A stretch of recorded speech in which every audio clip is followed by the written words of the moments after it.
Kakak, 2 minggu terakhir ini mami banyak keselnya ya dalam hidup mami ya, karena perbuatan orang-orang yang zolim. Mami berapa kali kena fitnah sampai merusak hubungan mami lah sama beberapa orang gitu. Itulah kejamnya fitnah ya guys. Jadi aku mau bahas tentang orang yang suka menggunakan mulutnya untuk kejahatan. Itu ruginya banyak guys ya, karena gini, kita rezeki itu kan dari mulut, kita ngebuang rezeki juga dari mulut. Contoh misalnya orang itu suka memfitnah, otomatis kan kita udah nggak mau lagi kan berhubungan sama orang itu artinya rezeki kita buat dia tuh udah selesai sampai situ. Otomatis orang itu nggak akan dapat lagi rezeki apapun dari kita. Karena wajar, karena di dunia ini semua bekerja dengan domain suka dan tidak suka. Ya, kalau kita udah nggak suka sama orang kan, gimana kita mau baik-baik ke dia kan? Itu wajar aja gitu loh, karena kita kan bukan malaikat juga kan. Yang kedua, ketika mulutmu digunakan untuk banyak berbohong, ya kan, ngada-ngada gitu kan, omongannya ngada-ngada gitu ya. Kalian tahu nggak efek dari kejahatan yang seperti itu adalah doanya nggak dikabulin sama Allah. Kenapa? Karena alam semesta bingung apa yang dia omongin, saking dia seringnya berbohong. Ketika dia berdoa pun dikira berbohong, jadi doanya nggak manjur guys. Nah itulah makanya jangan berbohong, karena sekali kamu berbohong, badan kamu tuh merekam kebohongan kamu, otak kamu merekam kebohongan kamu, sehingga ketika kamu memohon sebuah doa yang secara sungguh-sungguh kamu panjatkan, otak kamu nggak bisa ngerespon lagi. Kenapa? Karena otak itu udah sering nerima kebohongan. Nah itu ada penjelasan ilmiahnya. Ini aku juga baru menemukan soal ini ya. Aku pun kaget gitu loh. Ternyata ada hubungannya orang yang sering berbohong dengan tidak dikabulkannya doanya dia. Itu ada hubungannya dengan sains ya ternyata.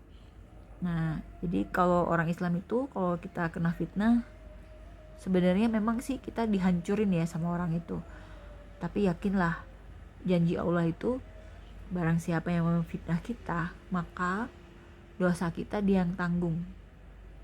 Nah, kalau dosa kita udah habis ditanggung sama dia, masih juga banyak dosanya dia, maka pahalanya dia diserahkan ke kita. Gak ada ruginya guys, cuma ya menderita aja di dunia. Misalnya dicap anak durhaka padahal orang tuanya yang durhaka, dicap tidak bisa hamil padahal suaminya yang mandul gitu, dicap pelakor padahal laki orang yang demen gitu kan ya, hal-hal seperti itu. Atau misalnya dicap ini dicap itu ya, dari hal kecil sampai hal besar itu banyak orang yang suka memfitnah karena dia punya kepentingan di situ ya. Tapi rugi banget deh orang-orang kayak gitu, karena berarti doa-doa dia tidak ada yang dikabulkan karena kebingungan gitu loh, ini beneran mohon ini atau enggak ya. Nah seperti itulah guys, penjelasan simpelnya sih seperti itu, tapi penjelasan ilmiahnya panjang sih. Jadi tubuh kita ini merekam apa yang kita omongin, apa yang kita pikirin, apa yang kita ucapkan dalam hati, itu kerekam, bahkan tercermin dari raut wajah. Jadi orang yang raut wajahnya tegang mulu, emang bawaannya tegang mulu, dikit-dikit sensian, dikit-dikit baperan, dikit-dikit suudon sama orang gitu loh. Itu kelihatan dari mukanya tegang gitu. Tapi kalau orang yang hatinya bersih, mukanya juga kayak yang bersih aja gitu, auranya enak gitu. Terpancarnya tuh bercahaya mukanya gitu kan. Ada orang yang kalau kita lihat dia walaupun dia nggak cantik, tapi kita tuh demen gitu lihat orang itu di area aura ya, kita ngomongin aura seperti itu. Jadi perbaikilah dulu mulut kita supaya apa yang kita panjatkan dalam doa kita dianggap serius gitu, dianggap beneran bukan bohongan. Karena terbiasa berbohong, jadi doa-doanya nggak ada yang dikabulin. Kenapa? Karena doa itu membingungkan gitu loh, ini beneran apa bohongan. Nah kayak gitulah kurang lebih ya. Coba Google search aja deh soal yang kayak ginian, ada kok pembahasannya. Aku juga baru nemu hal-hal kayak gini, makanya aku mau share ke kalian, ke teman-teman semua. Jangan suka apa, jangan suka batil gitu mulutnya, jangan suka jahat mulutnya. Jangan suka gampang ngada-ngada gitu, bahaya ya itu buat diri sendiri.